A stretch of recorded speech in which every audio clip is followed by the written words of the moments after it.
On my way to work one day, I heard a promo on the car radio for WQXR's Instrument Drive, and it just got me thinking about two strangers that would be connected by a violin, and I pursued it, and that's this film. So, yeah. Well, let's explore how each of you then came to the subject. Dan, what made you want to go into that Oakland hospital and immerse yourself in a very tough world? Well, at first, nothing drew me to that ICU. The ICU is not a place you want to visit unless you are seeking medical care or going to visit someone who requires medical care, or you work there. And I, after being introduced to Dr. Jessica Zitter, who's the main doctor featured in the film, I had a conversation with her, and she urged me to come round with her. She said, "You have to see what's happening inside this unit." And with some trepidation, I agreed to follow her. And it's a place that is filled with intense physical and emotional pain. But after you acclimate to that, to the intensity of the environment, you start to see, at least I did, I started to see these moments of quiet beauty where faith and science intersect in a really special way, in a way that made me rethink my own life.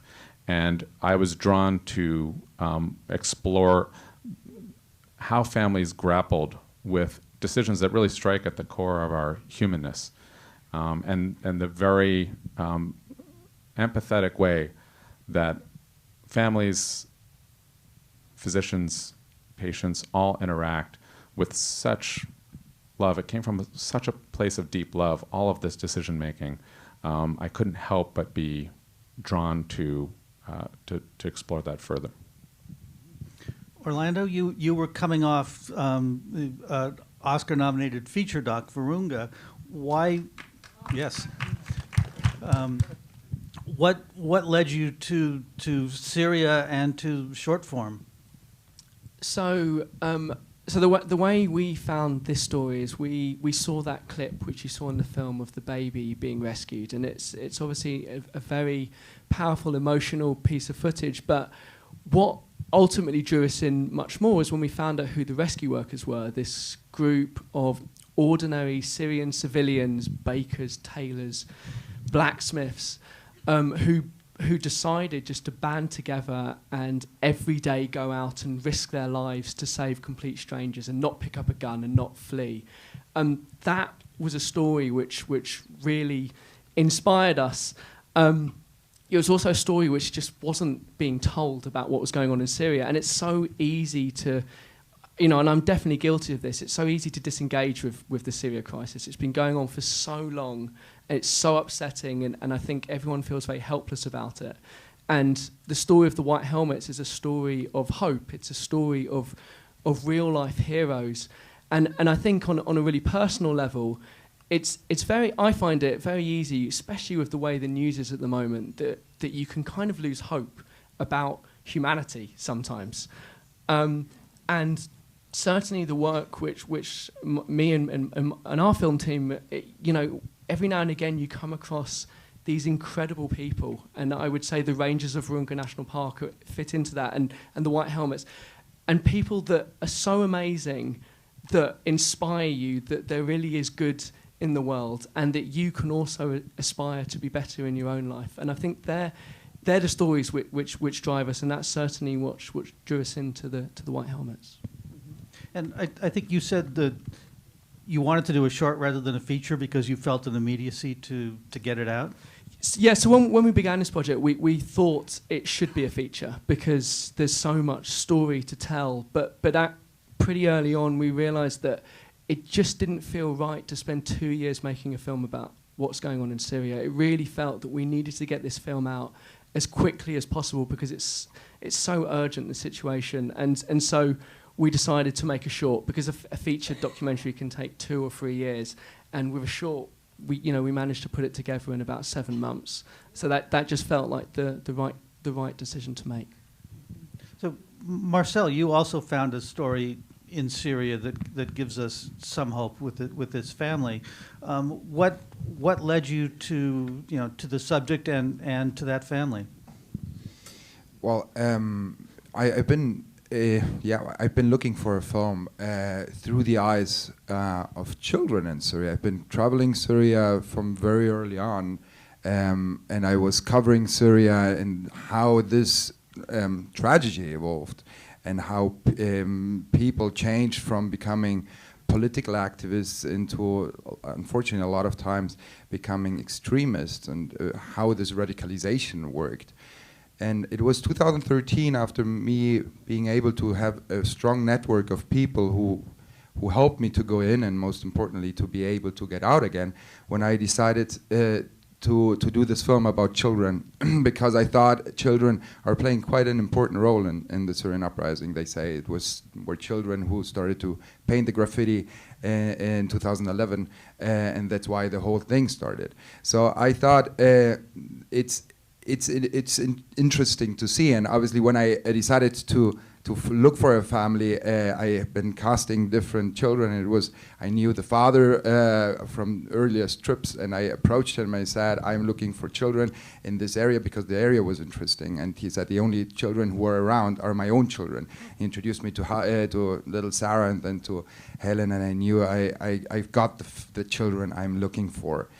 And obviously it was 2013, the Islamic State was not there yet, and this film is the story over 3 years. And in the beginning, I didn't know what's gonna happen, and I just kept filming, and I knew and that's what I think is documentary filmmaking. If you realize you have a strong character and you're able through these characters to explain quite a complex story on a very emotional level, I just realized I need to stick on filming, and it was obviously not the most easy situation of going in and out when it became more and more dangerous, and then when the father disappeared, they took this decision to leave again, and I think the most difficult part at the end of my film is how can I finish a film where the jeopardy is so high in Syria, and once they're in Germany, things are, what is the story? And I realize it's the time who needs to be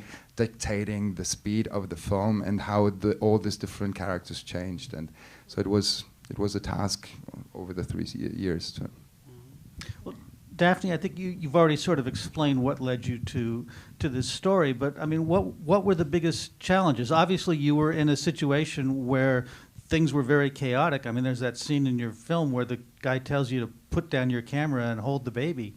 I mean, what were the biggest challenges for you to get that story?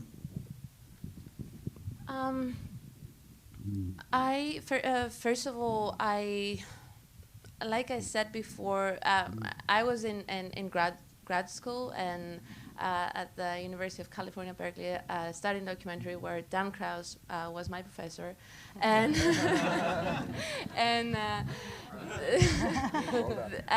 she's a good student. And I was. Like I said, I was watching and I was feeling so detached. So I was thinking. I am from Greece originally, and I was in the Bay Area, and I was thinking, how can I tell this story in a different way? How can I tell this story from the perspective of somebody that suddenly is caught in the middle of this crisis and without wanting to get involved or having the training or the capacity to do it, just suddenly he's caught in it and he has to respond. He has no other option. And as I was reading, I realized that all these people fleeing the war then have to make this deadly crossing, and a lot of them were drowning. And the first responders were the Greek Coast Guards, who before the refugee crisis, they were just doing routine border patrol around the peaceful touristy islands of Greece, and their job was just sweet, and their boats are tiny, and they have no CPR training, and they have no instruments in their boats to be able to respond to this crisis. So I thought, this is just, I could not imagine how the lives of these people changed, and I thought that in their lives and in their experience, I could really tell a story of the everyday person who is responding or not.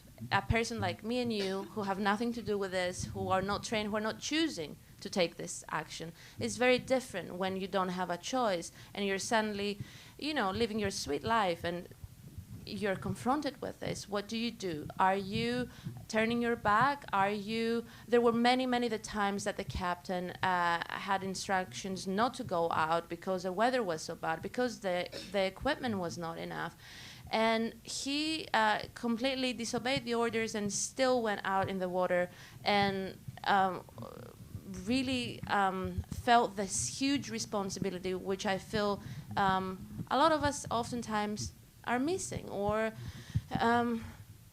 especially these days. So for me, the hugest challenge when I realized that the captain and the Coast Guard boat was a really good place to tell this story was to get access on this boat. And I tried for months and months and months from Greece to get access, but they wouldn't let me get on the boat because it's a very bureaucratic process through the ministries of Greece and this. And then after they finally allowed me to get on the boat, I had to find the captain. And when I found him and I spoke to him and he agreed. I asked him on the phone. I said to him, are there still boats coming? Should I come to Greece to make this film? He said to me, just come here and you'll see. And then the footage that you see, the rescues that you see in this film are just from one single day. And I was on the boat for 3 weeks, and this was the first day that I was on the boat, and 2 more rescues happened on that day. And for me, it was extremely challenging to be there and to have to film this, and oftentimes to keep reminding myself that I really need to stay there and film this and tell this story the way it is. I think it was challenging for my colleague who came and helped me do the sound, and he was just standing there and had to watch this drama evolving in front of his eyes as well. But the film opens with this scene that I put the camera down because even though I had decided that my role was to stay there and film, and that's the only thing I know how to do well, when the situation is so chaotic and so frantic, you really don't have any other choice. When I was asked to put the camera down, I just didn't think about anything else. I just did what I was asked to do.